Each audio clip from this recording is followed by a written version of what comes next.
Bismillahirrahmanirrahim. Assalamualaikum warahmatullahi wabarakatuh. Perkenalkan, nama saya Ratna Ningsih, NPM 172151065. Di sini saya akan menyampaikan tentang matematika ditinjau dari filsafat ilmu. Nah, langsung saja kita ke pembahasannya. Kata matematika berasal dari bahasa Latin, yaitu matematika yang mulanya diambil dari bahasa Yunani, yaitu mathema, yang diartikan sebagai pengetahuan atau ilmu. Matematika mempunyai banyak penafsiran seperti ilmu ukur, ilmu hitung, ilmu rasional, dan masih banyak lagi. Nah, berikut adalah beberapa definisi matematika menurut para ahli. Nah, yang pertama ada menurut Jensen dalam Rus Effendi 1972. Nah, matematika adalah unsur-unsur yang tidak didefinisikan, definisi, aksioma, dan dalil-dalil di mana argumen setelah terbukti valid pada umumnya. Nah, karena matematika ini sering disebut ilmu deduktif. Nah, deduktif dapat diartikan bersifat dedukasi. Dedukasi sendiri menurut Kamus Besar Bahasa Indonesia adalah penyimpulan dari yang umum ke yang khusus. Nah, maka matematika sebagai ilmu deduktif berarti bahwa matematika adalah sebuah cabang ilmu yang dalam menentukan suatu teoremanya yang bersifat umum atau general. Nah, menggunakan cara atau metode khusus. Dalam matematika, suatu teorema dapat dinyatakan benar secara umum atau general setelah dibuktikan dengan suatu pembuktian matematika, bukan dengan mencari contoh-contoh benar atas teorema tersebut. Nah, matematika sebagai ilmu deduktif, yaitu dalam matematika, kebenaran dalam setiap pernyataannya harus didasarkan pada kebenaran pernyataan sebelumnya. Dan dalam matematika, pernyataan awal dikenal dengan istilah aksioma. Nah, dalam matematika, suatu teorema memang didapat dari proses induktif, dari khusus menjadi umum. Nah, namun setelah menjadi suatu teorema umum atau general, maka teorema tersebut haruslah dibuktikan secara matematis melalui suatu pembuktian khusus. Nah, seperti contoh induksi matematika sebagai cara membuktikan kebenaran suatu teorema. Nah, yang kedua ada menurut Klein 1973. Nah, menurut beliau matematika adalah sebuah makalah penelitian tentang pola dan hubungan, jalan atau pola berpikir suatu seni, bahasa, dan alat-alat matematika. Nah, matematika disebut sebagai ilmu tentang pola karena pada matematika sering dicari keseragaman seperti keterurutan, keterkaitan pola dari sekumpulan konsep-konsep tertentu atau model yang merupakan representasinya untuk membuat generalisasi. Nah, misalnya jumlah A bilangan genap selamanya sama dengan A kuadrat. Nah, contohnya A sama dengan 1, maka jumlahnya sama dengan 1 sama dengan 1 kuadrat. Nah, selanjutnya 1 dan 3 adalah bilangan-bilangan ganjil, jumlahnya adalah 4 sama dengan 2 kuadrat. Nah, dari contoh-contoh tersebut maka dapat dibuat generalisasi yang berupa pola, yaitu jumlah A bilangan ganjil yang berurutan sama dengan A kuadrat. Nah, matematika disebut ilmu tentang hubungan karena konsep matematika satu dengan yang lainnya saling berhubungan. Nah, misalnya antara persegi panjang dengan balok, antara persegi dengan kubus, antara kerucut dengan lingkaran. Demikian juga cabang matematika satu dengan lainnya saling berhubungan seperti aritmetika, aljabar, geometri, dan statistika, dan analisis, seperti itu. Yang ketiga ada menurut Roy Hollands. Nah, menurut Roy Hollands, matematika adalah suatu sistem yang rumit, tetapi tersusun sangat baik, yang mempunyai banyak cabang. Nah, secara luas, matematika tidak hanya berhubungan dengan bilangan-bilangan, tetapi lebih luas ia berhubungan dengan alam semesta. Nah, dalam matematika banyak sistem yang saling berkaitan satu sama lainnya dan ada juga yang tidak saling berkaitan. Nah, di dalam masing-masing sistem berlaku konsistensi. Nah, artinya bahwa dalam sistem tidak boleh terdapat kontradiksi. Suatu teorema atau definisi harus menggunakan istilah atau konsep yang diterapkan terlebih dahulu. Konsistensi itu baik dalam makna maupun dalam hal nilai kebenaran. Hal ini menjadi masalah matematika harus konsisten terhadap hasilnya. Nah, selanjutnya yang keempat ada menurut kurikulum 2006. Nah, menurut kurikulum 2006, matematika adalah ilmu universal yang menjadi dasar perkembangan teknologi modern, mempunyai peran yang sangat penting dalam berbagai disiplin ilmu dalam meningkatkan kemajuan daya pikir manusia. Kemajuan dalam bidang matematika berperan penting dalam perkembangan ilmu pengetahuan dan teknologi yang mendukung perkembangan kehidupan manusia. Nah, tidak dapat dipungkiri bahwa pesatnya perkembangan di semua bidang serta disiplin ilmu, terutama bidang teknologi, informasi, dan komunikasi sekarang ini sangat didasari oleh perkembangan matematika di bidang teori bilangan, aljabar, analisis, teori peluang, dan diskrit. Nah, untuk lebih dapat menguasai dan menciptakan teknologi di masa yang akan datang, sangat diperlukan penguasaan matematika yang kuat sejak awal. Berdasarkan pendapat para ahli yang telah saya sebutkan tadi, melalui analisis sintesis dapat disimpulkan bahwa matematika secara umum dapat didefinisikan sebagai bidang ilmu yang mempelajari pola dari struktur perubahan dan ruang. Maka secara informal dapat juga disebut sebagai ilmu bilangan dan angka. Nah, dalam pandangan formalis, matematika adalah penelaahan struktur abstrak yang didefinisikan secara aksioma dengan menggunakan logika simbolik dan notasi. Nah, adapun pandangan lain bahwa matematika adalah ilmu dasar yang mendasari ilmu pengetahuan lain. Nah, secara umum karakteristik matematika adalah yang pertama memiliki objek kajian yang abstrak, yang kedua mengacu pada kesepakatan, yang ketiga berpola pikir deduktif, yang keempat konsisten dalam sistemnya, yang kelima memiliki simbol yang kosong dari arti, dan yang keenam memperhatikan semesta pembicaraan. Adapun penjelasan dari karakteristik matematika, yang pertama memiliki objek kajian yang bersifat abstrak. Nah, objek matematika adalah objek mental atau pikiran, oleh karena itu bersifat abstrak. Nah, objek kajian matematika yang dipelajari di sekolah itu adalah fakta, konsep, operasi, dan prinsip. Nah, yang pertama, fakta adalah sebarang pemufakatan atau kesepakatan atau konvensi dalam matematika. Nah, fakta matematika meliputi istilah atau nama dan simbol atau notasi atau juga lambang. Nah, dapat dicontohkan contohnya seperti 2 kurang 2 lebih kecil daripada 3 adalah gabungan simbol dalam mengungkapkan fakta bahwa 2 lebih kecil dari 3 atau 2 lebih sedikit dari 3. Nah, pernyataan bahwa 1 km sama dengan 1000 meter adalah salah satu kesepakatan dalam matematika. Nah, yang kedua ada konsep. Konsep adalah ide atau abstrak yang dapat digunakan atau memungkinkan seseorang untuk mengelompokkan atau menggolongkan suatu objek. Nah, sehingga objek itu termasuk contoh konsep atau bukan konsep. Nah, suatu konsep itu dipelajari melalui definisi. Nah, definisi adalah suatu ungkapan yang membatasi konsep. Melalui definisi, orang dapat menggambarkan atau mengilustrasikan atau membuat skema atau membuat simbol dari konsep itu.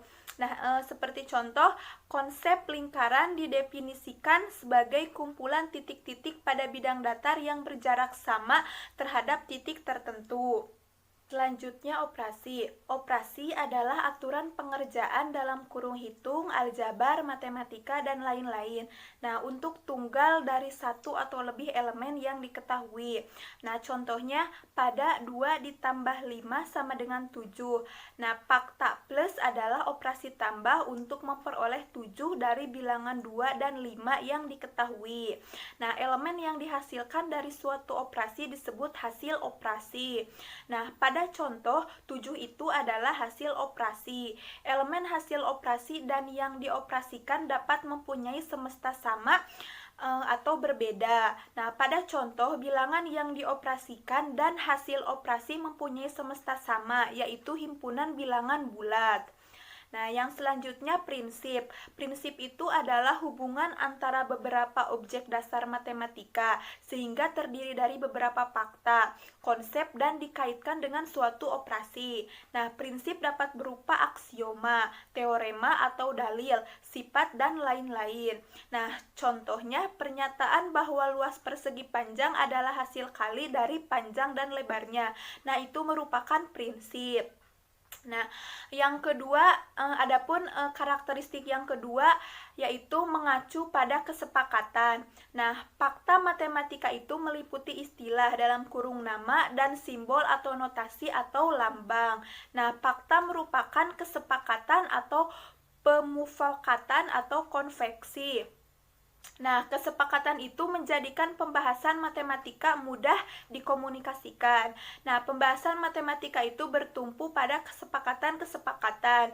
Nah, contohnya yaitu lambang bilangan 1, 2, 3, dan seterusnya adalah salah satu bentuk kesepakatan dalam matematika. Nah, lambang bilangan itu menjadi acuan pada pembahasan matematika yang relevan. Yang ketiga yaitu mempunyai pola pikir deduktif. Nah, matematika mempunyai pola pikir deduktif. Pola pikir deduktif itu didasarkan pada urutan kronologis dari pengertian pangkal, aksioma atau postulat, definisi, sifat-sifat, dalil-dalil atau rumus-rumus, dan penerapannya dalam matematika sendiri atau dalam bidang lain dan kehidupan sehari-hari. Nah, pola pikir deduktif itu adalah pola pikir yang didasarkan pada hal yang bersifat umum dan diterapkan pada hal yang bersifat khusus, atau pola pikir yang didasarkan pada suatu pernyataan yang sebelumnya itu telah diakui kebenarannya.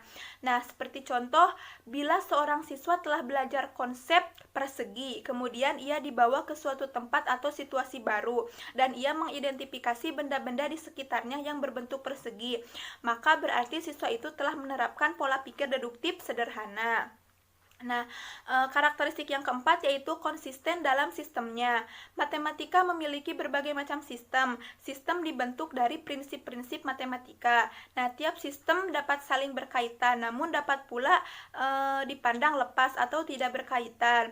Nah, sistem yang dipandang lepas misalnya sistem yang terdapat dalam aljabar dan sistem yang terdapat dalam geometri. Nah, di dalam geometri sendiri terdapat sistem-sistem yang lebih kecil atau sempit dan antar sistem saling berkaitan. Nah, dalam suatu sistem matematika itu berlaku hukum konsistensi. Artinya tidak boleh terjadi kontradiksi di dalamnya. Nah, konsistensi ini mencakup dalam hal makna maupun nilai kebenarannya. Contohnya itu, bila kita mendefinisikan konsep trapesium sebagai segi empat yang tepat sepasang sisinya itu sejajar, maka kita tidak boleh menyatakan bahwa jajaran genjang termasuk trapesium. Nah, mengapa? Karena jajaran genjang itu mempunyai dua pasang sisi sejajar. Karakteristik yang kelima yaitu memiliki simbol yang kosong dari arti. Nah, matematika memiliki banyak simbol. Rangkaian simbol-simbol dapat membentuk kalimat matematika yang dinamai model matematika. Nah, secara umum simbol dan model matematika sebenarnya kosong dari arti.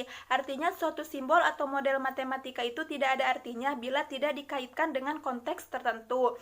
Nah, contohnya simbol X tidak ada artinya bila kemudian kita menyatakan bahwa X adalah bilangan bulat, maka X menjadi bermakna. Artinya X itu mewakili suatu bilangan bulat.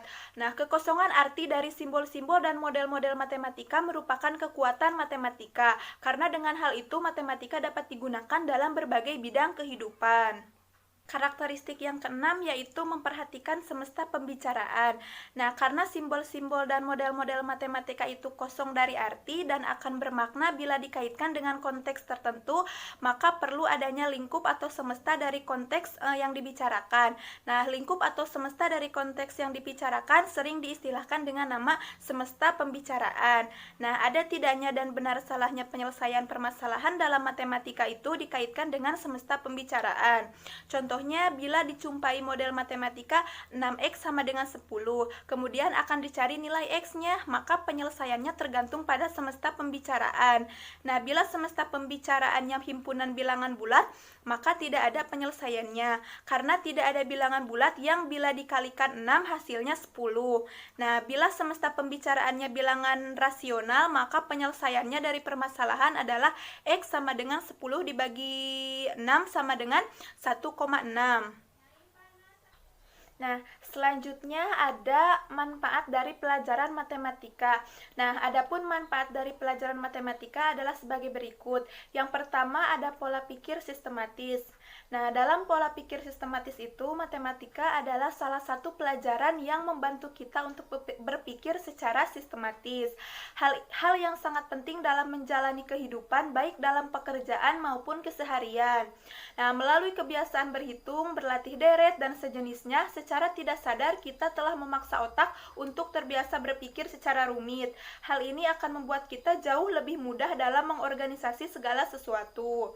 Nah, adapun manfaat yang kedua adalah logika berpikir lebih berkembang. Nah, dalam logika berpikir lebih berkembang, seluruh aspek dalam pelajaran matematika itu berbicara mengenai kemampuan berpikir logis. Nah, tidak ada asumsi, praduga, atau tebak-tebakan. Semua harus dihasilkan melalui perhitungan yang tepat. Nah, berdasarkan literasi yang ditulis oleh Johnson dan Rising 1972, matematika itu dibentuk atas dasar kebutuhan pembuktian yang logis. Nah, pernyataan itu tentu semakin menguatkan posisi matematika sebagai media pembelajaran efektif agar kita tumbuh menjadi orang yang anti galau.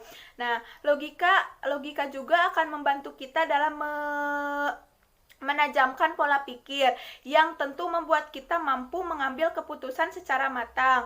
Kemudian melakukan latihan soal matematika secara rutin itu juga merupakan contoh dalam dalam melatih otak menggunakan logika berpikir secara optimal seperti itu. Manfaat yang ketiga adalah terlatih berhitung. Nah, dalam terlatih berhitung, semua orang itu pasti membutuhkan keterampilan berhitung. Bahkan dalam skala yang sangat sederhana saja seperti menghitung uang kembalian. Nah, tetapi hal ini kurang disadari oleh sebagian siswa. Nah, penggunaan angka yang sejatinya simbol untuk mengukur hasil dalam hal ini malah menjadi hal yang dihindari. Nah, perlu diingatkan kembali bahwa kebutuhan berhitung memang tidak perlu ahli, namun setidaknya kita mampu melakukannya dengan tepat dan cepat. Manfaat yang keempat yaitu mampu menarik kesimpulan secara deduktif.